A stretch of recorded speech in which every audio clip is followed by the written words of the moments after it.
Je rappelle qu'on a demandé aux Français seulement à 4 reprises ce qu'ils en pensaient. On ne leur a jamais demandé s'ils étaient d'accord. Jamais. On n'a jamais demandé aux Français « Êtes-vous d'accord pour faire disparaître la France ?» Jamais. En 1957, on a dit « Ah tiens, il y a eu un traité qui a été signé à Rome. » Bon. On n'a jamais demandé leur avis. C'est les députés, après, qui ont ratifié sans qu'ils aient été élus pour cela. Ensuite, on a demandé aux Français leur avis à 3 reprises, en 1972, en 1992, en 2005. En 1972, on leur a demandé « Est-ce que vous êtes d'accord pour que la Grande-Bretagne, le Danemark et l'Irlande entrent dans le marché commun ?» Il y avait la Norvège également, mais la Norvège ensuite a dit non. Bon. À l'époque, le Parti socialiste a appelé à s'abstenir. Il y a eu une très forte abstention, enfin une très forte, il y a eu 34% d'abstention, ce qui était beaucoup pour l'époque, en 1972. Et en fait, il y a eu 31% des Français qui ont voté non. Mais s'il y avait une majorité de Français qui avaient voté non, on restait dans le marché commun. On n'a pas demandé aux Français « Est-ce que vous êtes d'accord pour sortir du truc ? Est-ce que vous êtes d'accord pour faire disparaître la France dans un ensemble continental ?» Jamais. En 1992, rebelote, cette fois-ci, on leur a demandé « Est-ce que vous êtes d'accord pour avoir une monnaie commune européenne ?» Certains appellent ça une monnaie unique, mais en fait c'est une monnaie commune, européenne, et éventuellement aussi avoir une politique étrangère de sécurité et de défense, enfin de sécurité commune, c'était le deuxième pilier, puis une justice, enfin bon. Et à cette occasion, il y a eu 49% de Français qui ont voté non.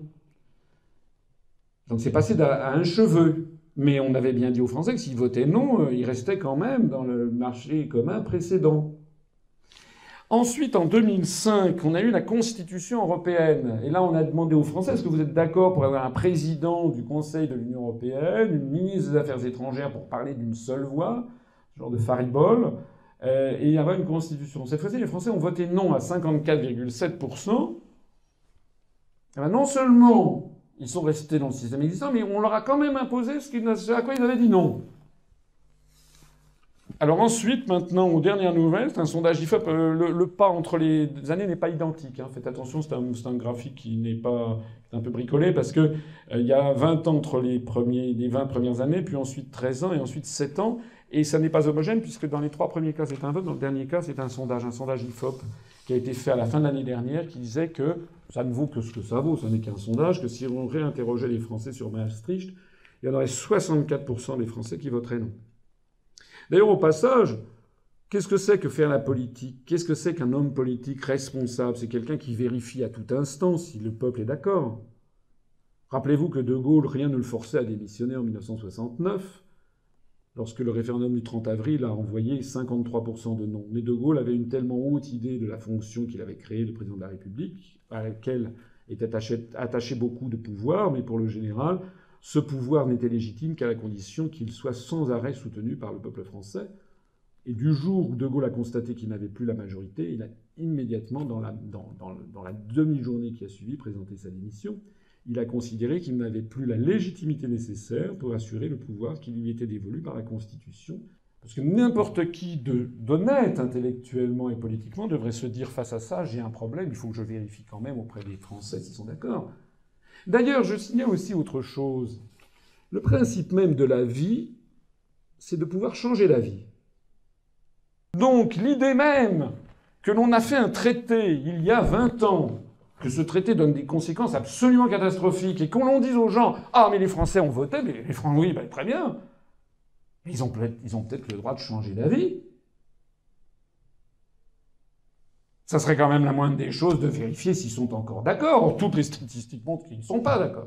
Le soutien réel du peuple français à la construction européenne ne cesse de dégringoler parce que, en 1972, il y avait eu, ça c'est en pourcentage des électeurs inscrits, parce qu'il y a eu beaucoup d'abstention. En pourcentage des électeurs inscrits, en 1972, il y avait eu 36% de oui à l'élargissement.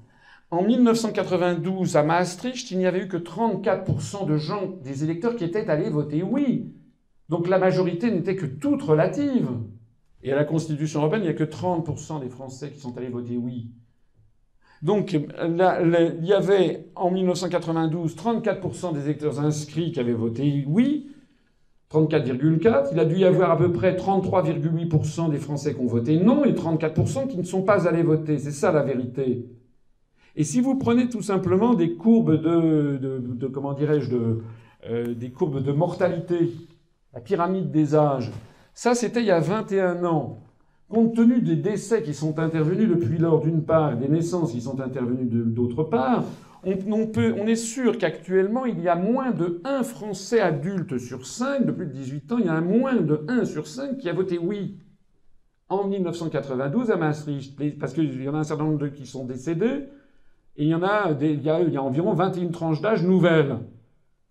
Donc nous sommes sur un schéma qui a été voté par une toute petite minorité des électeurs vivants.